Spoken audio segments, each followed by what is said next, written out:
Why on earth do we do the things we do? Welcome to Case Files of the Mind, Unpacking the Chaos. I'm your host, a science and health administration student with a deep obsession for human behavior. On this channel, we don't do boring lectures. Instead, we rip away abstract textbook definitions to analyze the raw, gritty anatomy of human personality. In fact, this very platform wouldn't exist without a massive push from an incredible mentor, Dr. Ellingford. This first case file started as a podcast script for her psychology class. So, Dr. Ellingford, this debut episode is dedicated to you. Today, we are opening case 402.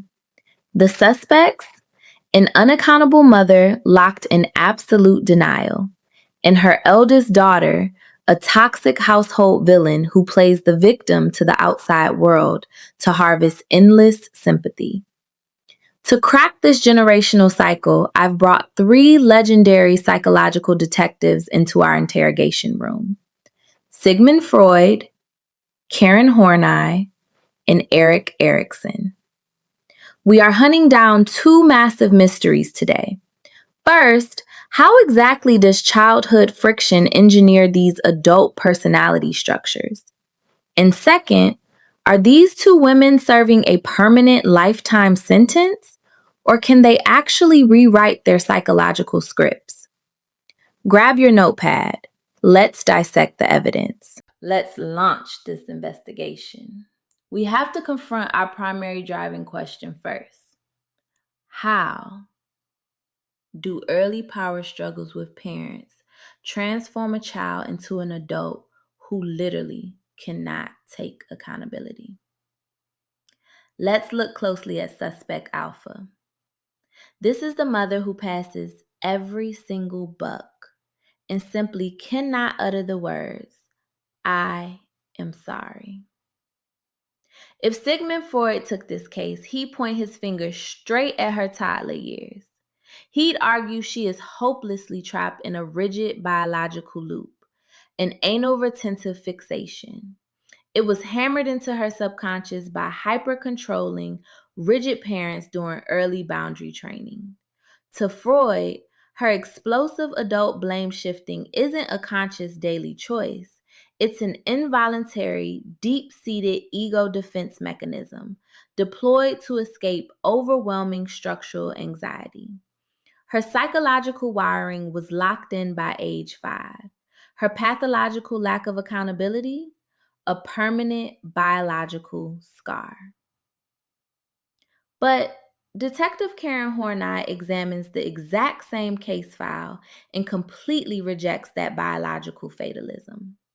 She doesn't see an unchangeable genetic glitch. She sees a kid who survives severe parental emotional neglect. Cold, overly critical caregivers breed basic hostility in a child, which inevitably morphs into basic anxiety. That raw, terrifying dread of being isolated and helpless in a cruel, unpredictable world. To survive, this mother weaponized a protective strategy called moving against people.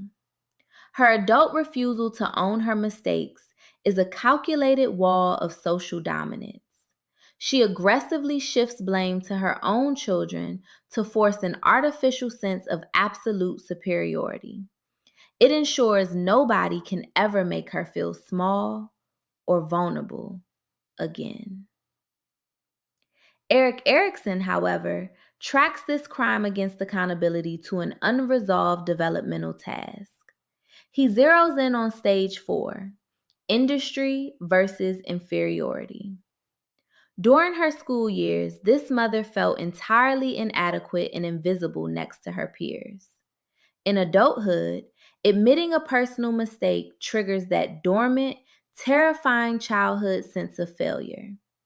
Blame shifting is just a frantic, late-game scramble to simulate competence and patch over a deeply fractured ego. They all firmly agree that family friction in early childhood, blueprints adult psychological flaws. However, their core diagnoses completely clash. Freud relies entirely on fixed internal biology, viewing her blame shifting as an unchangeable fate. Conversely, Horney and Erikson pull the focus outward to the social world. For Horney, the mother's defense mechanism is a desperate shield to ensure emotional safety, while for Erikson, it is an incomplete developmental crisis from her school years that can still be actively resolved. Moving on to our second case, change across the lifespan. Our framing question here is simple. How do individuals replicate generational toxic scripts in young adulthood, and what actually lets them escape? Let's examine the collateral damage of suspect alpha's parenting, the eldest daughter. Growing up under an unaccountable mother, this daughter learned a dangerous survival trick. She realized she could operate as a cruel villain behind closed doors to her family, while easily painting herself as a helpless victim to the outside world to harvest endless sympathy. Sigmund Freud would view this split personality as an inevitable psychological inheritance. The mother's constant rejection fractured this girl's psychic foundation during the phallic stage of development. Now, adult intimacy triggers massive, buried anxiety. Her ego panics, instantly throwing up defense mechanisms like projection to escape her mother's shadow. Because Freud believed the personality script is entirely written in early childhood, this malicious cycle is nearly unchangeable. Karen Horney, however, diagnoses this victim-villain duality as an active defense against basic anxiety. To cope, the daughter weaponized moving against people through family manipulation, while simultaneously adopting moving away from people via emotional detachment from outsiders. Playing the victim is just a camouflage shield. It keeps people from discovering the villainous defenses she uses to protect her wounded inner child. Because this is a social defense learned from a toxic environment, Horney insists she can change if she chooses to walk away. Erik Erikson analyzes this ongoing battle within her young adulthood crisis: intimacy versus isolation. By copying her mother's blueprints, the daughter failed to establish an independent identity. True vulnerability feels like total ego destruction. She chooses emotional isolation, hidden behind a mask of victimhood, because real honesty feels too dangerous. Closing out case file 402. One ultimate truth stares back at us from the evidence board. Personality isn't some clean, predictable line. It is a messy, deeply integrated generational remix.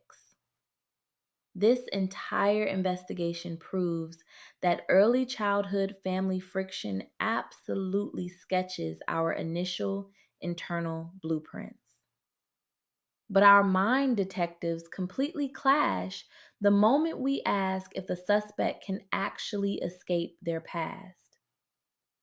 Freud essentially chains both mother and daughter to their raw biological drives, leaving them permanently handcuffed to an unchangeable script. Karen Horney pulls our focus outward instead, tracking our desperate, lifelong need for basic interpersonal safety. Meanwhile, Erikson maps continuous growth. He measures our identity based on the choices we make across an entire lifetime. Personally, Horney and Erikson win this case. They prove we aren't permanent, helpless prisoners to a toxic upbringing. Our parents might hand us a chaotic starter pack, but adulthood gives us the tools to break the loop, drop the heavy armor, and finally rewrite the script. But now, the final verdict belongs to you. I want you to step into the jury box. Drop a comment below and tell me, who was the best psychological detective for this specific case? Was it Freud, Horney, or Erickson? Let me know your thoughts, and let's see which detective wins the crowd. Case closed. Thank you for stepping into the interrogation room with us today. This podcast is created for educational and entertainment purposes, bringing a scientific student perspective to human behavior, and does not replace professional care. If you want to help solve next week's mystery, make sure to hit that subscribe button, leave a review, and join us right here next Sunday at 10 a.m. Until then, keep analyzing the clues.